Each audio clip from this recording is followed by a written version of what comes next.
嗰個孫悟空就搖身一變，變到同個關寶一模一樣，嚇到嗰兩個白衣公兩兄弟一齊跪低喺唐三藏面前。唐三藏就連聲講不敢不敢，雙手就扶起佢兩個。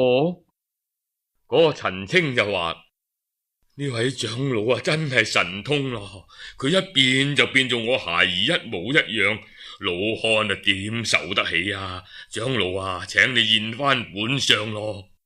孫悟空抹下個嘴，眨下雙眼，搖身一揈，成隻馬騮精企翻喺度。個陳清就即刻跪喺佢面前：長老長老，原來你咁本事嘅，受老漢一拜啊！點啊？似唔似啊？似唔似你個仔啊？似，個樣真係一樣啊，聲音一樣，衣着一樣，高矮一樣，連我都分唔出邊個係真邊個係假噶。你都未曾睇清楚呢？你試下攞把秤嚟稱下嗱，斤兩都一樣啊！係一樣啊！咁你話啦，用我去祭神得唔得啊？祭得啊，得啊！好啦，如今我就代替你個仔去死，留翻你家香火後代，我同你去祭嗰個大王。嗰個陳清一聽就一味喺地下度叩頭：老爺啊，多謝你大慈大悲大恩大德，我送1000兩銀俾唐老爺做水腳去西天。乜話？淨係送俾佢啊？咁你又唔送俾我老孫啊？你咁你去祭神，咁邊度仲喺度啊？點解唔喺度啊？嗰個大王食咗你噶啦嘛？佢敢食我？乜唔敢啊？佢每年都食2個噶。好，佢如果食咗我就算我命短，該死。如果食唔到我呢，就整定嘅就我做法。好啦，攞我去祭神啦。嗰個陳清聽完，一味好似叩頭多謝，又話要再送500兩銀俾孫悟空。佢大哥陳情呢，又冇叩頭，又冇講嘢，一味就伏喺門邊，好似放聲痛哭。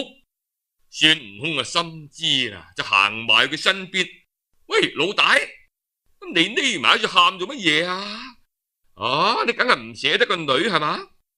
個陳情就即刻跪低講：梗係唔捨得啦，老爺啊，承蒙你盛情救咗我個侄，我都好知足咯，已經多謝你嘅大恩大德。只我年老無兒，得一粒女。而家送佢去死，咁梗係唔捨得啊！咁啊嗱，我嚟教你啊！你而家即刻去煮5斗米白飯，再整啲好食嘅齋菜，攞去俾嗰個長嘴師弟食。你求佢變做你嘅女，我兩兄弟一齊去祭神，等我哋為人為到底，連埋你嘅女一齊救埋佢啦，咁咪好咯！豬八戒一聽嚇到成個跳起身，喂，哥哥你去賣弄神通好啦，你自己去好啦，你咪掹埋我去啊！賢弟，俗語都有話，一飯之恩勿忘。我哋入門嗰陣，人家盛情招待你，你仲嘈姨巴閉，又話食唔飽，咁點解睇住人哋有患難咁都唔幫下手嘅咩？哥哥啊，我唔係好似你咁啊，我唔識變化噶嘛。你有36般變化噶嘛？唐三藏一聽就開口咯：八戒，你師兄講得啱啊！常言道，救人一命勝造7級浮屠，一則感謝兩位善長嘅盛情，二則亦都積下陰德啊！況且今晚又冇乜事，你兩兄弟唔係辛苦下去幫下人哋咯？師傅你又唔知噶啦，咁老豬淨係識變山變樹變石頭變大笨象變水牛，至多就變個大肥佬，仲勉強。咩要我變個細路女點變得似得噶？你哋唔好信佢，抱另外出嚟睇睇。嗰個陳情一聽講話個女有得救啊，即刻撲入去抱住嗰個陳一稱金出嚟，一家大大小小不分老幼，走晒出嚟對住豬八戒叩頭，哀求佢嚟救個女嘅性命。嗰個細路女呢，紮住兩條牛角辮，着住一套湖水色嘅衫褲，生得嬌小玲瓏，一出到嚟見到父母都跪晒喺地下。細路女又唔知道乜嘢事噶嘛，企喺度瞪大雙眼碌下碌下，藐藐下嘴就想喊咯。孫悟空就講：八戒呢個就係個細路女啦，嗱你睇真下，照足佢個樣嚟變啦。喂，哥哥啊，佢生得咁小巧，又咁白淨咁嘅老豬啊，點變得噶？我呸！你仲喺度推三賴四啊嘛？快啲變！你再唔變，我攞支棍出嚟！變啊，哥哥你咪打啦！變啊！個豬八戒念咗幾聲咒語，將個頭揈嚟揈去，嗌聲變！真係變咗個小女孩出嚟噃，個頭就有啲似啦。至於個肚腩就未收翻細，好似個不倒翁咁。個孫悟空就笑到揞住個肚，唔得，個肚腩咁大，再變翻細啲。哥哥，你攞棍嚟打死我算啦，我點變得到至得噶？細佬哥個頭大肥佬個肚腩不男不女，點攞得去祭神嘅得噶？好啦，等老孫嚟幫下你啦。孫悟空啊念咗幾聲咒語，向住豬八戒個肚吹咗口仙氣。果然呢次同個小女孩一模一樣。孫悟空就話：好啦，你兩位老人家就快啲帶翻令郎令愛入去啦，千祈咪帶錯啊！我個師弟係最會撒賴嘅，到時好難認出邊個係真邊個係假噶。好啦，你哋快啲入去啦。嗱，要攞啲嘢嚟氹住嗰兩個細路，千祈咪俾佢哋喊啊！咪真係俾大王知道啊，走漏風聲啊！我兩兄弟去玩下啦噃。跟手佢又吩咐沙和尚好好地侍候師傅，然後佢又問啊：點啊？佢奉獻大王係綁佢啊，還是係紮住佢啊？係煮熟咗先拎去啊，還係剁碎咗先攞去呢？喂，哥哥啊，你咪捻翻我啊！我冇咁本事噶，一蒸就熟噶啦。嗰兩個白衣公就連聲講：係用兩個紅漆單盤，請兩位坐喺單盤上邊，咁啊放喺台上，由幾個後生抬住，將你哋送去廟上嘅啫。好啊，嚟，快啲攞單盤出嚟試下。入邊啲童僕就即刻攞兩個單盤出嚟，孫悟空同豬八戒就一人坐一個，然後由四個後生仔分開兩張台，兩個人就抬一張，喺天井嗰度就行咗個圈，又是抬翻入嚟。孫悟空就歡喜咯，八戒啊，你睇下幾好玩，有人抬住嚟行嚟行去，我哋變咗老爺啦。如果抬住佢又抬翻嚟，咁啊梗係好玩啦，咁啊抬到天光我都好閒啊，只一抬入個廟你就俾大王食落肚噶啦嘛，仲話好玩。你啊真係啊，咁你等個大王食老孫嗰陣，咁你就快啲走人啊嘛。我點知佢點食法噶？如果佢先食童男，咁我梗係掟啦。咁如果佢先食童女啊，咁我咪死。個白衣公就話：往年祭神嗰陣呢，我哋呢度有啲膽大嘅後生匿埋喺廟後邊就睇見過。大王係先食童男，然後先食童女噶。咁啊，整定我啦真咯。兩個正喺度議論，忽然間聽見外面打鑼打鼓，燈光照耀，同村嘅眾人喺門外大聲嗌：抬出童男童女祭神。於是四個後生就抬住佢兩個出去咯。嗰兩個白衣公就哭哭啼啼喺處送行，陳家莊男男女女攞住啲豬羊生禮，同埋孫悟空、豬八戒抬住行去靈感廟。入到廟裏邊呢，就將童男童女放喺台上，豬羊祭禮放喺兩邊。孫悟空擰轉頭一望，見到公桌上邊呢擺住香花蠟燭，正面有個金牌位，寫住靈感大王之神，再冇其他神像。陳家莊眾人擺好祭品就一齊跪低叩頭。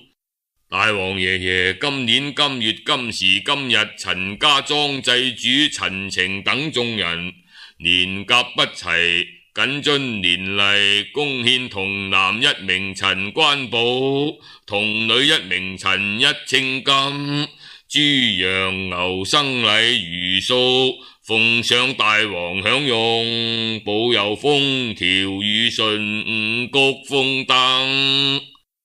祝禱完啦，就燒咗紙馬紙錢，然後就各人翻扯。豬八戒左望右望，見啲人走散啦，就對孫悟空講：喂，哥哥啊，翻屋企咯。你屋企喺邊度啊？唔係翻老陳我屋企瞓覺啦嘛。哎呀，你個傻佬，你話你又是亂噏啦你。既然嚟咗，就要了咗件心願咁至得噶嘛。你啊成日識話我傻，我話你啊正一傻啊真啊，咪呃下佢啫嘛，你估真係俾大王食落肚嘅咩？嘿，八戒，為人為到底，一定要等個大王食咗先，咁先有始有終啊嘛。如果唔係，嗰個大王又是降禍生災，咁啊害咗呢度嘅黎民百姓反為不美啊嘛。正喺度講緊啫，忽然間一陣狂風，呼呼聲出入嚟咯。豬八戒就講：弊啦，而家走都走唔切啦，個大王嚟啊！你咪嘈，等老孫嚟對答下。嗰陣門外有個妖精入嚟啦，當堂陰風陣陣，豬八戒就成身毛管鬆埋。嗰個妖怪行前一步，一陣香風吹過嚟咯。孫悟空瞪大眼一睇，個妖精啊生得十分威風噶嘛，神高神大，頭戴金盔，身披金甲，腰束黃金寶帶，成身光燦燦閃閃發亮，至個雙眼啊特別得人怕，圓碌碌懟咗出嚟嘅。個妖怪一入到嚟就大聲喝：今年祭祀嘅係邊一家？孫悟空就笑笑口咁應：係陳淨陳清家。個妖怪一聽，當堂打個窒：哎呀，呢個童男咁大膽啊，對答得咁流利嘅，往年捉嚟嘅，問一句就唔識講嘢，問第二句就死咗噶啦。點解今日呢個童男咁特別嘅？嗰個妖怪就唔敢埋嚟攞嚟食，又再喺處問：童男童女叫咩名啊？童男叫做陳關寶，童女叫做陳一稱金。你聽住，祭神乃係每年嘅舊規矩，如今奉獻我去食你。大王，咁你食啦，嚟啦！嗰個妖怪一聽就更加有啲怕啦。哇，係乜呢個咁嘅？於是佢又喝過去，你咪頂嘴！我往年係先食童男，今年我先食童女。豬八戒一聽就慌啦！大王，你唔好啊！你照舊例好啊，先食童男好過食童女先啊！嗰個妖怪就不容分說，就行埋嚟要捉個童女嚟食咯。豬八戒卜聲跳落地，現出本相，攞支狗屎釘耙，兜頭就鋤落個妖怪度。個妖怪一閃，當一聲打正個盔甲上，個妖怪就擰轉身就走咗去咯。孫悟空上前一睇，見到地上剩低兩片大魚鱗，孫悟空就嗌咗聲追，兩個就跳上雲頭去追咯。嗰個妖怪呢一心諗住嚟食童男童女嘅，所以就冇帶到兵器，兩手空空咁企喺半空，大聲咁喝過嚟：你哋邊度嘅和尚啊？你都要蝦人啊你！你破咗我香火，壞咗我名聲，你仲追嚟？我呸！你隻邪魔你仲未知？我哋係東土大唐姓曾嘅徒弟，路過陳家莊，聽聞有邪魔，叫做咩靈感大王，年年要食童男童女，係我哋大發慈悲要拯救生靈嚟捉你呢個妖孽。你趁早供咗嚟，一年食2個童男女，你喺度做咗幾年大王，食咗幾多童男童女，一個個還翻俾我就免你一死。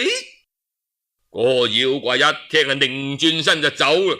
豬八戒一爬打落去，佢化作一陣狂風，就捐咗入通天河。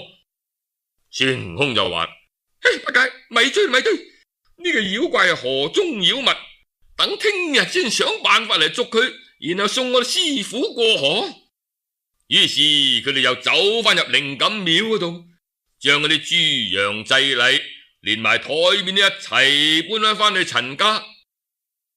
個唐三藏同沙和尚正喺度同陳家兄弟喺廳中嚟到等候音訊，忽然間叫佢2個翻嚟，仲將啲豬羊等祭禮掉喺天井嗰度。三藏就上前問：悟空啊，祭神嘅事點啊？孫悟空就將趕咗個妖怪落河嘅事講出嚟，2個白夜公就十分歡喜，即刻叫打掃廂房，安排床鋪，請佢哋休息。再講個妖怪呢，走翻落水底，坐喺宮中耷低個頭，一句說話都冇講。水中嘅大小水族就嚟問啦：大王，每年享祭翻嚟都好歡喜噶，今年點解咁煩惱嘅呢？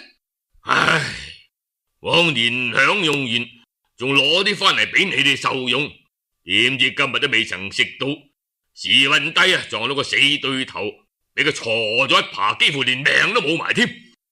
大王係邊個啊？咪就嗰個東土大唐姓曾嘅徒弟去西天拜佛求經咯。佢扮做童男童女，我爭啲俾佢打死添啊！唉，就俾佢識穿本來面目，而家就冇辦法再翻去靈感廟添。俾佢鋤咗我下，此仇不報，點吞得落呢啖氣啊！仲聽聞講唐三藏係10世修行嘅好人，凡係食得佢嚿肉嘅延年益壽。點知佢手下有咁本事嘅徒弟，俾佢壞咗我名聲，破咗我煙火。唉，有心要捉唐僧，又怕難以成功。唉呀！嗰陣呢，水族中有個鯉魚婆扭下扭下咁上前稟報：大王啊，要捉住個唐僧有乜咁艱難啊？不過唔知道捉到人之後有冇得打賞嘅呢？你如果有計謀合力，同心捉到個唐僧，我同你結拜為兄妹，一齊享用唐僧肉。嗰個鯉魚婆就一邊叩頭拜謝，一邊講：大王，咁你有呼風喚雨嘅神通，倒海翻江嘅法力，唔知道會唔會落雪呢？喂，咁既然會落雪，又唔知道會唔會結冰呢？更加會啦，咁就容易到極啦。咁你今晚3更時分，大王你不必遲疑，趁早作法，吹一陣寒風，落一場大雪，將通天河冰凍佢，咁等我哋變幾個人喺上邊踏冰過河。咁大王你就靜靜坐喺河中心，等佢行過。你將啲冰裂開，將個師徒一齊掹晒落河，咁咪一次過捉齊晒咯。哎呀，妙啊妙啊妙啊！嗰個妖怪就即刻起身跳出水面，馬上就興風作雪，將通天河嚟到結冰。再講唐三藏師徒4個喺陳家嚟到安歇，越瞓就越冷。嗰個豬八戒你一味打冷震，上牙夾下牙，喂，師兄啊，哇係乜咁冷啊？哎呀，你啊真係冇啲用處，出家人寒暑不侵啊，怕乜嘢冷得嘅？唐三藏又話：悟空啊，真係好冷啊，為師凍到手腳都麻晒啦。師徒幾個冷到瞓唔着，着起衣服。孫悟空啊，打開道門一睇，哎呀，師傅，唔怪得你哋話冷啦，原來外邊落大雪啊！唐三藏一望，只見朔風凜凜，大雪紛紛，真個係戰退玉龍300萬，敗輪殘甲滿天飛。師徒正喺度睇緊雪景，陳家嘅2個伯爺公呢，又帶埋銅鉢，攞住炭火，又攞埋洗面嘅熱水嚟，仲攞嚟熱茶早點嚟到侍候唐僧師徒。唐三藏就問老施主啊，桂樹啲時令分唔分春夏秋冬嘅呢？長老啊，呢度呢雖則係偏僻，就只係風俗人物同上國不同。至於谷苗牲畜呢，都係同天共日，點會話不分四季㗎？咁既然係分四季，點解而家就咁大雪嘅呢？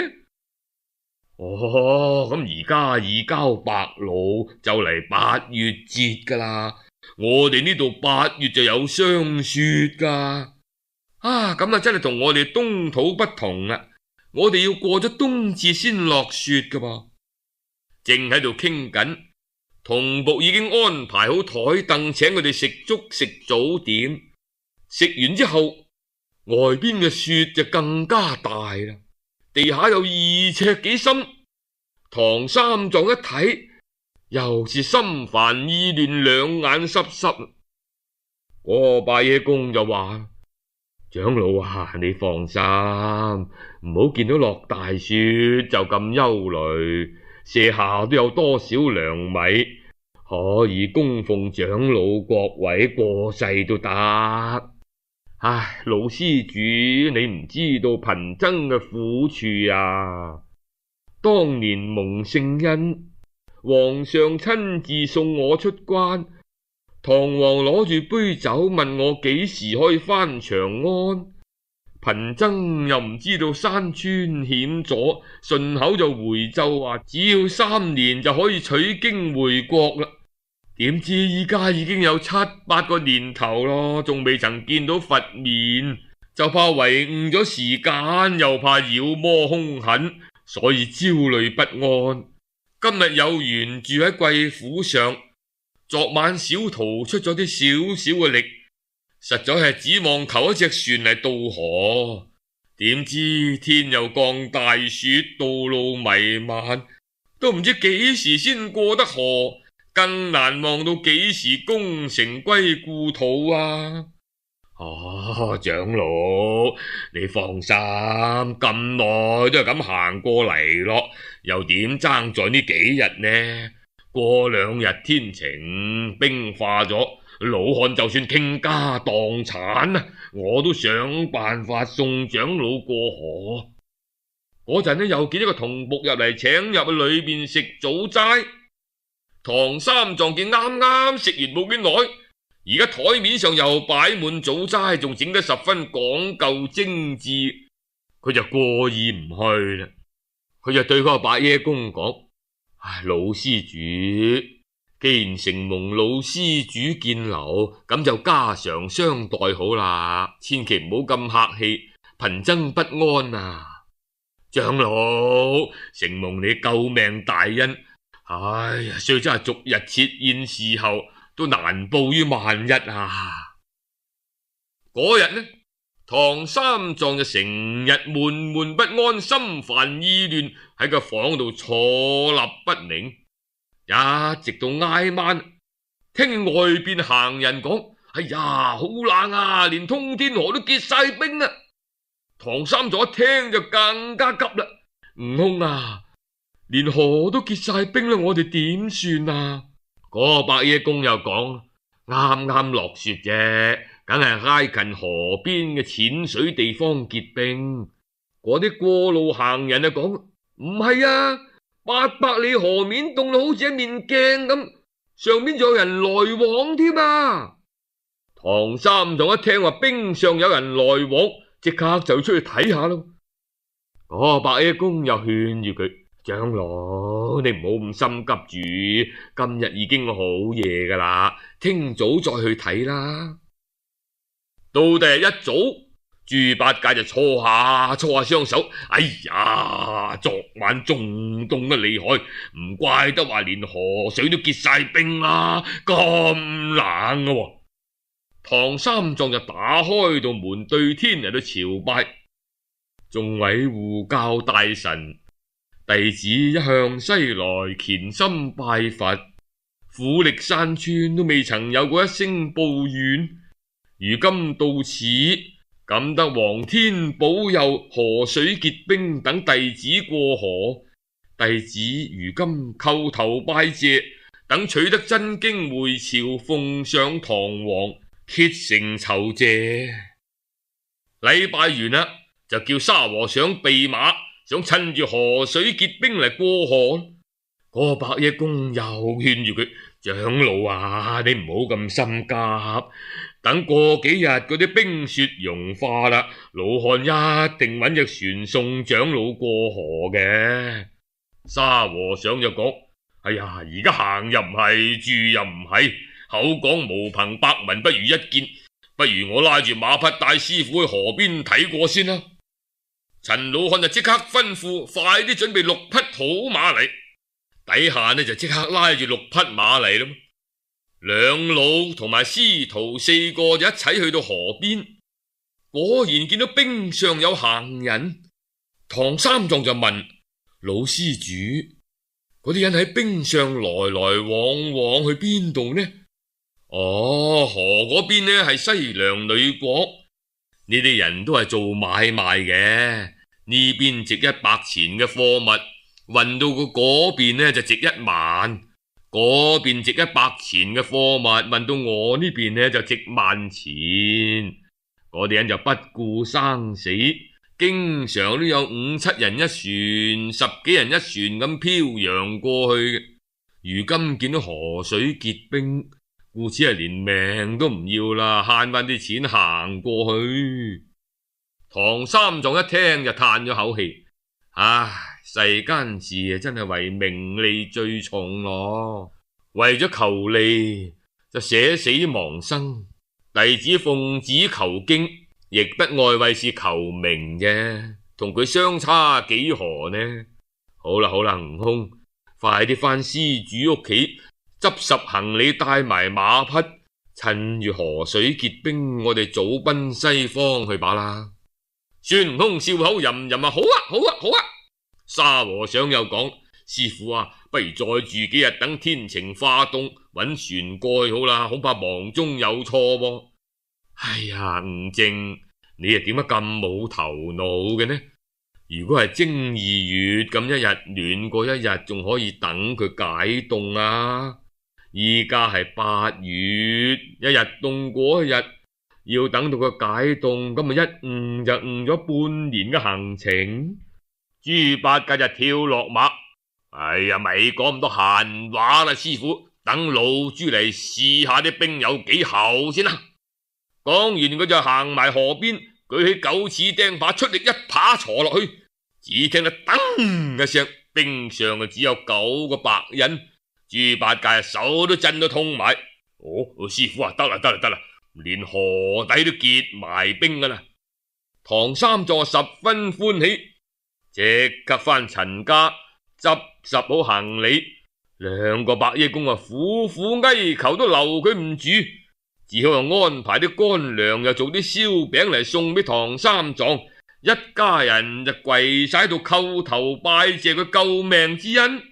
個白衣公呢，又捧住一盤散碎金銀嚟，跪喺面前獻俾唐三藏，多蒙長老活子之恩，聊表途中一飯之敬啊！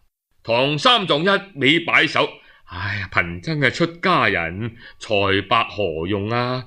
就算喺途中亦唔敢攞出嚟用啊！貧僧化齋度日為正事，收咗啲乾糧已經好多謝啦。2個白衣公就硬係跪喺度唔肯起身。孫悟空就攞咗小塊約莫4、5錢重嘅散銀遞俾唐三藏：師父，就攞的多做下義啦，唔好辜負二老一片心啊！